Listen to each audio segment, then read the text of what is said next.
الحمدللہ وکفا وسلام علی عبادہ الذین اصطفیٰ لقد قال اللہ الحکیم فی کتابہ الکریم وہو اصدق القائلین بسم اللہ الرحمن الرحیم وَلَقَدْ كَرَّمْنَا بَنِي آدَمَ۔ موضوع گفتگو جس پہ ہم نے گزشتہ درس میں آپ کے سامنے گفتگو کی وہ شناخت انسان ہے، اور اس کے بعد دوسرے درس میں ہم نے کہا کہ ہم پہلے مرحلے میں انسان کی شناخت کرنا چاہتے ہیں کہ انسان کون ہے، اور جب ہم نے انسان کو پہچان لیا، اس کی شناخت ہمیں حاصل ہو گئی، تو دوسرے مرحلے میں ہم گفتگو کریں گے جس کا موضوع ہوگا انسان سازی۔ یہ انسان کیسے بن سکتا ہے؟ انسان کو ہم پہچانیں انسان کون ہے، پھر ہم یہ دیکھیں گے کہ انسان بننے کے لیے کیا کردار اختیار کرنا چاہیے۔ اور جو ہمارا گفتگو کا محور ہوگا وہ قرآن کریم سے ہوگا اور احادیث مبارکہ سے۔ دوسرے لفظوں میں شناخت انسان قرآن کریم اور احادیث کی روشنی میں ہم اپنے علم کے مطابق جو ہمارے پاس ہے اس محدود علم کی روشنی میں ہم چاہیں گے کہ پہلے مرحلے میں انسان کی شناخت پر گفتگو کریں۔ انسان کب انسان بنتا ہے، کب انسانیت کے دائرے سے باہر نکلتا ہے، اور وہ کیا چیز ہے جس کے ذریعے ایک انسان حقیقی انسان بن سکتا ہے۔ قرآن کریم میں بہت ساری آیتیں اس موضوع پر ہیں، اور احادیث مبارکہ میں بھی کثرت کے ساتھ ایسی احادیث موجود ہیں جس کا عنوان انسان سازی ہے اور انسان کی شناخت ہے، دونوں موضوعات پہ ہم نے خلاصہ بیان کیا تھا کہ قرآن کریم کا جو انداز ہے وہ یہ ہے کہ بہت آسان اور سادہ لفظوں میں بڑے سے بڑے مطالب بیان کیے جاتے ہیں قرآن کریم کی طرف سے۔ اب تک جو ہم نے گفتگو کی اس کا خلاصہ یہ ہے کہ قرآن کریم نے ایک قصے کے انداز میں بتایا کہ وہ وقت یاد کرو کہ جب ہم نے ملائکہ سے کہا کہ ہم مٹی سے ایک انسان بنائیں گے، اور جب اس کو جسم اس کا بنا دیں تو اس کے اندر اپنی روح میں سے روح پھونکیں گے۔ جب یہ روح اس کے بدن میں آ جائے تو تم اس کو مل کر سجدہ کرنا۔ سب نے حکم خدا کی اطاعت کرتے ہوئے ملائکہ نے سجدہ کیا، جبکہ ابلیس نے سجدے سے انکار کیا۔ ابلیس نے کہا میں اس کو سجدہ نہیں کروں گا، اور اس کے انکار کا سبب اس کا تکبر تھا۔ ابا واستکبر وکان من الکافرین، اس نے انکار کیا آدم کو سجدے سے، اس نے تکبر کیا، استکبار کیا، اور وہ کافروں میں سے ہو گیا، انکار کرنے والوں میں سے ہو گیا۔ تو قرآن کریم کی نظر میں پہلے دن سے جس نے آدم کے ساتھ اور اس کی اولاد کے ساتھ دشمنی کی اس کا نام ابلیس ہے، اور شیطان کھلا دشمن ہے۔ ان الشیطان لکم عدو فاتخذوہ عدوا، شیطان تمہارا دشمن ہے لہٰذا اسے اپنا دشمن سمجھو۔ قرآن کریم نے پہلے دن ہمیں یہ بات بتائی کہ انسان کو ہم نے بھیجا اس دنیا میں، اسے بھی قرآن کریم نے بڑے خوبصورت الفاظ میں بیان کیا، اور بڑے اچھے انداز سے، مطلب سادہ الفاظ ہیں۔ قرآن کریم کا اعجاز یہ ہے کہ بڑے سے بڑی بات اس نے بہت ہی سادہ لفظوں میں بیان کی ہے، جو بڑے بڑے پڑھے لکھے فلاسفر کو بھی سمجھ میں آ جائے اور ایک ان پڑھ جاہل کو بھی بات سمجھ میں آ جائے۔ قرآن کریم نے فرمایا کہ انا عرضنا الامانۃ علی السماوات والارض والجبال، ہم نے اپنی امانت کو سامنے پیش کیا آسمانوں کے سامنے، آسمانوں سے ہم نے کہا کہ یہ میری امانت ہے، آپ اس کو اٹھائیں گے۔ تو خدا کی جو امانت تھی اس کو اٹھانے سے آسمانوں نے انکار کیا۔ پھر ہم نے زمین سے کہا کہ زمین تم یہ امانت اٹھاؤ گی، زمین نے بھی انکار کیا کہ یہ امانت میں نہیں اٹھاتی، نہیں اٹھا سکتی۔ बल जिबाल, पहाड़ों के सामने हमने अपनी अमानत पेश की। खुदा की अमानत उसमें भी इनकार किया पहाड़ों ने। अबैन यहमिलनहा व अशफक़न मिनहा, उन्होंने इनकार किया वो अमानत उठाने से, और उन्होंने कहा कि बड़ी मुश्किल है, अमानत का वज़न ज़्यादा है और हमारी ताकत नहीं है इस अमानत को उठा सके। अब आप अंदाज़ा लगाएं कि वो अमानत कितनी वज़नी होगी, इतनी अमानत कितनी अजीम होगी कि जिसको आसमान न उठा सके, जिस अमानत को ज़मीन न उठा सकी।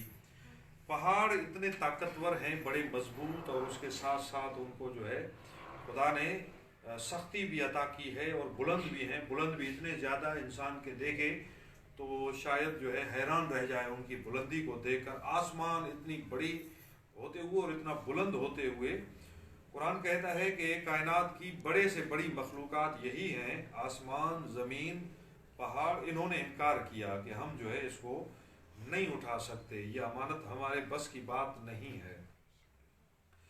अब जब अमानत को खुदा ने पेश किया, आसमान ने इनकार किया, ज़मीन ने इनकार किया, पहाड़ों ने भी इनकार किया कि हम ये अमानत नहीं उठा सकते, हम नहीं उठाना चाहते, तो ऐसे में इंसान आगे बढ़ा। उसने कहा मैं अमानत को उठाऊंगा, और ये कहकर उसने अपने कांधे पे उठा लिया अमानत को।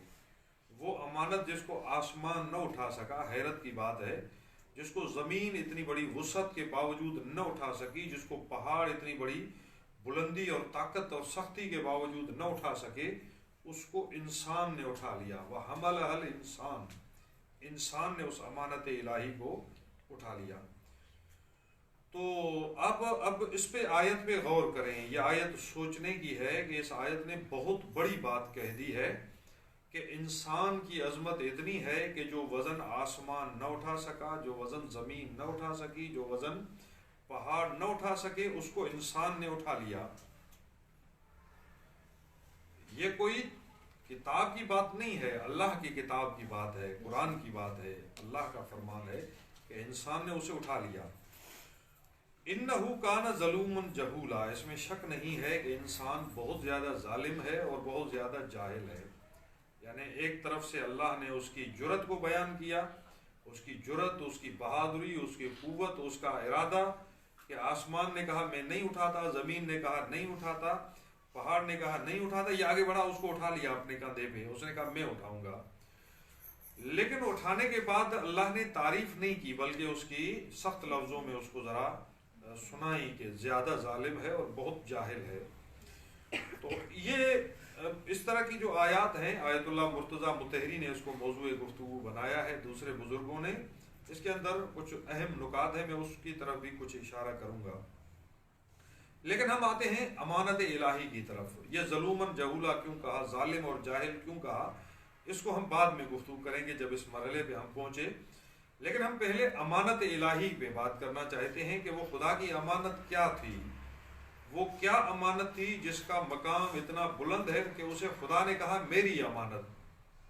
हमने अमानत को आरिज किया, पेश किया कि हमारी अमानत उठाओगे, ये अमानत उठाओगे तो वो अमानत बहुत कीमती होगी, वो अमानत बहुत अजीम होगी। देखें, अमानत इलाही जो आसमानों के सामने पेश हुई, ज़मीन के सामने पेश हुई और पहाड़ों के सामने पेश हुई, उसको अगर हम सादा से सादा लफ्ज़ों में बयान करना चाहें अपने लफ्ज़ों में, तो चाहे आप उसको कहें खुदा का दीन। जाहिर है खुदा का दीन आपने और मैंने उठाना है। ये आसमान तो नहीं उठा सकता, ज़मीन तो नहीं उठा सकती। इतनी बड़ी ज़मीन है, उसने नमाज तो नहीं पढ़नी, ज़मीन ने उसने रोज़ा तो नहीं रखना है। ये खुदा की अमानत इंसान ने उठानी है। ये खुदा की अमानत पहाड़ भी नहीं उठा सकते। वो जो कानून खुदा है, वो जो दीन खुदा है, वो पहाड़ों की बस की बात भी नहीं है। ये इंसान है जो मुकल्लफ है और उसने जिम्मेदारी उठाई है उसे वो करने की। आयत करीमा बता रही है कि रज़ाकाराना तौर पर, ऐसे भी नहीं था कि वो जबर के साथ ज़बरदस्ती खुदा ने कहा कि इंसान अब तुम उठाओ, ये नहीं कहा।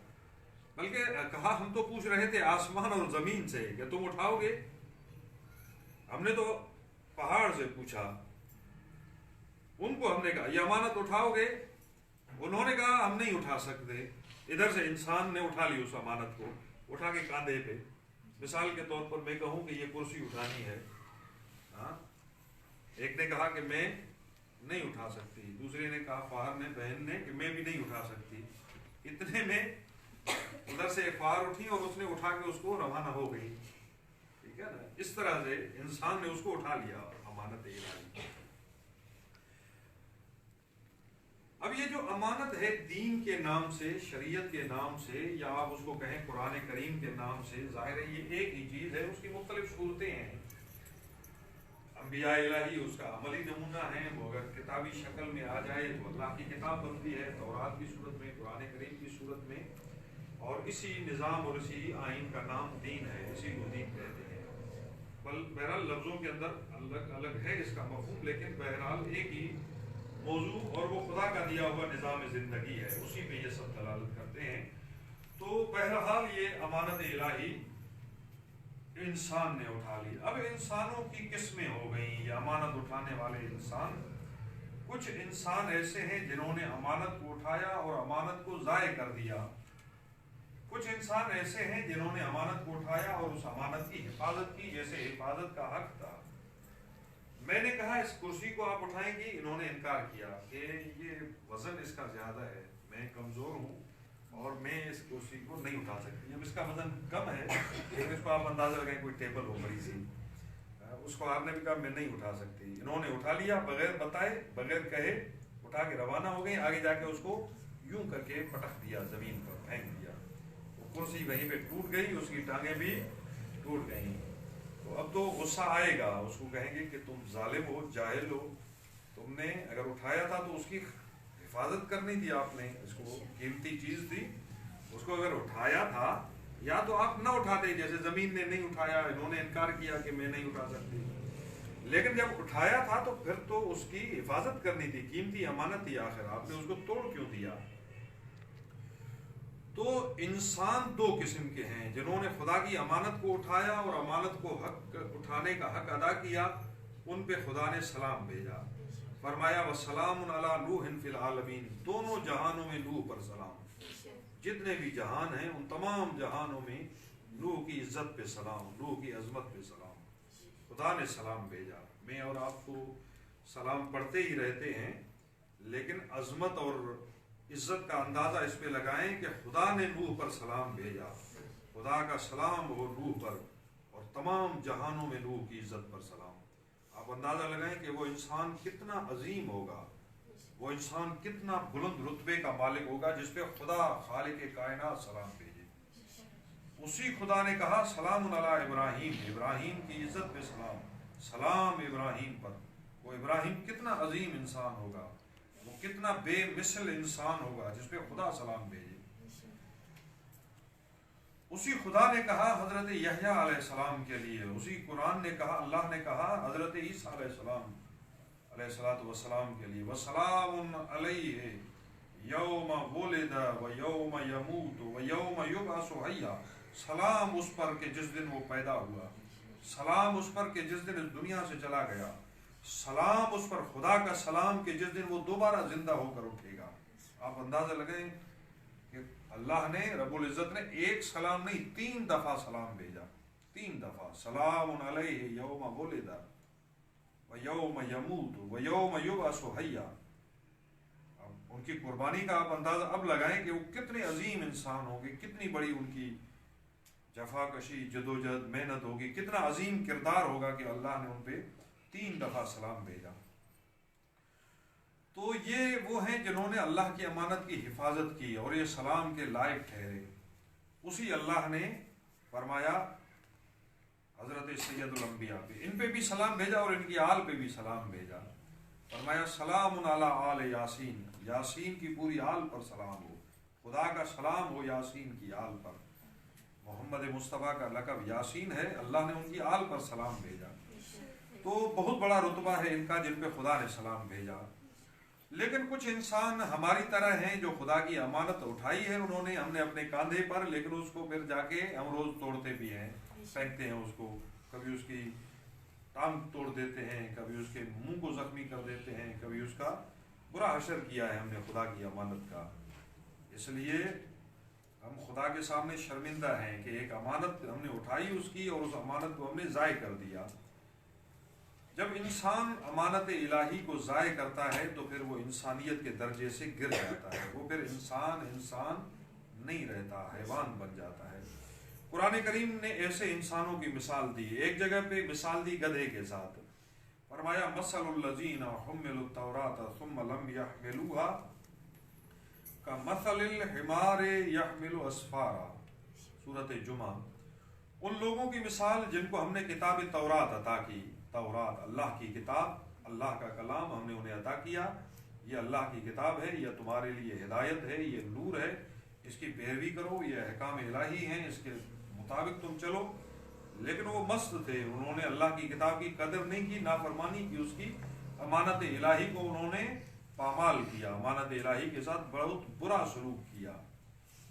ثم لم يحملوها مثل الذین حملوا التوراۃ، جنہوں نے کتاب تورات کو اٹھایا، عاملین تورات، انہوں نے اس امانت کو اٹھانے کے باوجود ضائع کر دیا۔ ثم لم يحملوها، امانت اٹھانے کا حق ادا نہیں کیا انہوں نے۔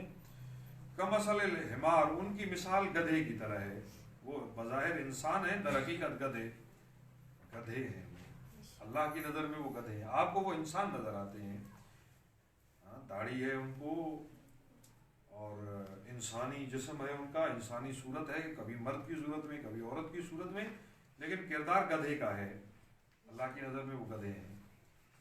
مثل الحمار یحمل اسفارا، اب اگر ان کے پاس علم ہے تو یوں سمجھیں کہ گدھے کو آپ کو لے کر آئیں، اس کی پیٹھ پر آپ کتابوں کا ایک بوجھ رکھ دیں، یہ پوری آپ کی جو الماری ہے مدرسے کی، اس کو آپ بھر کے گدھے کے اوپر رکھ دیں۔ اب گدھا عالم بن گیا، گدھے کو آپ پکڑ کے لائیں یہاں پہ، اس کو بھر دیں کتابوں کے ساتھ، اتنی ساری کتابیں رکھ دیں۔ جب گدھے کی پیٹھ پر آپ نے کتابیں رکھ دی، یہ عالم بن گیا گدھا؟ گدھا ہی ہے، کتابوں کے باوجود گدھا ہے۔ تو اسی طرح ہے، انسان علم سے نہیں بنتا، کردار سے انسان بنتا ہے۔ کتابیں تو گدھا بھی اٹھا لیتا ہے، گدھا بھی اٹھا لیتا ہے، اگر انسان نے اٹھائی تو کیا کمال کر دیا اس نے۔ کمال تو یہ ہے کہ انسان کا کردار اس کے اندر ہو، کردار انسانی نہیں ہے تو کوئی بڑی بات نہیں ہے کہ اس نے چند کتابیں یاد کر لی۔ ایک اور جگہ پہ قرآن کریم نے ایک انسان کی مثال کتے سے دی، مثلہ کمثل الکلب، اس انسان کی مثال کتے کی طرح ہے، وہ انسان ہے لیکن کتا۔ کچھ انسان ایسے ہو جاتے ہیں جو انسانیت کے دائرے سے گر جاتے ہیں، انسانیت کے دائرے سے نیچے آ جاتے ہیں۔ تو انسان کب بنتا ہے؟ جب امانت الہی کے مطابق، جب خدا کے آئین کے مطابق، خدا کے دین کے مطابق زندگی گزارے گا، اس کے حدود کا خیال رکھے گا، تب یہ انسان بنے گا۔ حدود الہی کو جب پامال کرے گا تو پھر یہ انسانیت کے رتبے سے گر جائے گا، ٹھیک ہے نا؟ یہ حدود الہی ہیں، نامحرم سے پردہ کرو، حدود الہی ہے، خدائی حدود ہیں۔ وَمَن يَتَعَدَّ حُدُودَ اللَّهِ فَأُولَٰئِكَ هُمُ الظَّالِمُونَ، جو خدا کی حدوں کو پار کرے، توڑے خدا کی حدوں کو، وہ ظالم ہے۔ خدا کی حدوں کو نہیں پار کرنا ہے، خدا کی حدوں کا خیال رکھنا ہے۔ حدود الہی جو ہیں ان کی بڑی قیمت ہے، بہت بڑی ان کی قدر ہے۔ جو بھی خدا نے حد بیان کی ہے اس حد کا ہم نے پاس کرنا ہے۔ کون سی چیز ہم نے سننی ہے، کون سی چیز نہیں سننی، وہ خدا نے اپنی اس کی حد بندی کر دی ہے، حد بتا دی۔ گانا آپ نہیں سن سکتے، تلاوت سن سکتے ہیں، قصیدہ آپ سنیں، نوحہ سنیں، کوئی مسئلہ ہے، سن سکتے ہیں، عبادت ہے، سنیں آپ، لیکن خبردار گانا مت سنیں، اب یہ حدود الہی ہے۔ حدود کو توڑیں گے تو ظالموں میں سے ہو جائیں گے۔ خدا کی قانون یا حدود الہی ہیں، ہر چیز کے بارے میں اللہ نے ایک حد بیان کر دی ہے، ہر چیز کی ایک حد ہے۔ جو حلال اور حرام میں ہمیں تمیز سکھا، یہ حد ہے جو حلال اور حرام میں، حد کے اندر رہیں حلال ہے، حد سے باہر کراس کر لیں حرام ہے، ٹھیک ہے؟ کھانا ہے، ہمیں کوئی چیز بھوک لگی ہے تو حد ہے اس کی، حد یہ ہے کہ آپ کی اگر اپنے پیسوں سے ہے، حلال کی کمائی، آپ کھا لیں، یہ حد جائز ہے، وہ حد کے اندر ہیں آپ۔ لیکن نہیں، آپ کسی کے پیسے چرا لیں، کسی کی ملکیت پہ قبضہ کر لیں، کسی کا حق کھائیں، یہ پھر حرام ہے، حدود الہی کو کراس کرنا ہے۔ تو اللہ نے حدود بیان کی ہیں، قوانین ہیں اس کے اندر، اس میں حد بیان کی ہے کہ حد میں رہیں آپ۔ جو انسان حد میں رہے گا وہ انسانیت کی طرف सफ़र करेगा, और जो हुदूद इलाही को तोड़ेगा वो इंसानियत के दर्जे से गिर जाएगा। जब इंसानियत के दर्जे से गिरेगा तो फिर बंदर बनेगा, फिर उससे ज़्यादा अगर गिर जाए तो बंदर से ज़्यादा गिरा हुआ मिसाल लोमड़ी बन जाएगा, लोमड़ी से ज़्यादा गिर गया तो कुत्ता बन जाएगा, कुत्ते से ज़्यादा गिर गया तो खिंजीर बन जाएगा, और फिर खिंजीर से ज़्यादा गिर गया तो उसकी कोई मिसाल नहीं दे सकते। हम क्या मिसाल दें, उसकी कोई मिसाल ही नहीं है, हर चीज़ से ज़्यादा। इंसान अगर गिरने पे आ जाए तो इतना गिरता है कि दुनिया में ऐसी कोई गिरी हुई चीज़ ही नहीं है, उसकी कोई मिसाल ही नहीं है। गिर जाए तो वो कुत्ते से भी ज़्यादा गिर जाता है, खंजीर से भी ज़्यादा पस्त हो जाता है। इसी तरह इंसान अगर बुलंदी की तरफ चला जाए, आला किरदार अख्तियार कर ले, अमानत इलाही और खुदाई हुदूद की पासदारी करे, तो वो बुलंदी का सफ़र करता है। बुलंदी इतनी बढ़ जाती है इंसान से कि वो मलाइकों के बराबर बन जाता है, फरिश्ता। फरिश्ता सिफत इंसान, फरिश्ता सिफत।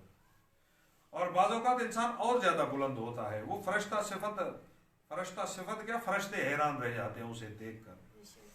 उरूज आदम खाकी से अंजुम सह में जाते हैं। अल्लामा इकबाल ने कहा कि आदम खाकी, ये खाक का पुतला जो बना हुआ इंसान है, उसकी बुलंदी की परवाज़ इतनी बुलंद हो गई कि सितारों से भी आगे निकल गया। सितारे देखकर हैरान रह गए, ये कौन है जो हमसे भी ऊपर जा रहा है। सूरज से ज़्यादा बुलंद है सितारा, चांद से भी ऊपर है सितारा, और इंसान जब परवाज़ करता है तो सितारों को भी क्रॉस कर जाता है। सितारे हैरान रह जाते हैं, ये कौन है जो अभी हमें भी क्रॉस करके जा रहा है। वो बन जाता है इब्राहीम, वो बन जाता है नूह, वो बन जाता है अहले बैत अलैहिस्सलाम जो उस मंजिल में हैं। परवरदिगार आलम से दुआ है कि हमें हकीकी तौर पर ये जो तालीमात हैं खुदा की, दीन की, दीन इस्लाम की, अहले बैत की, कुरान और अहले बैत की, इस पर चलने की तौफीक अता फरमाए। अल्लाहुम्मा सल्ली अला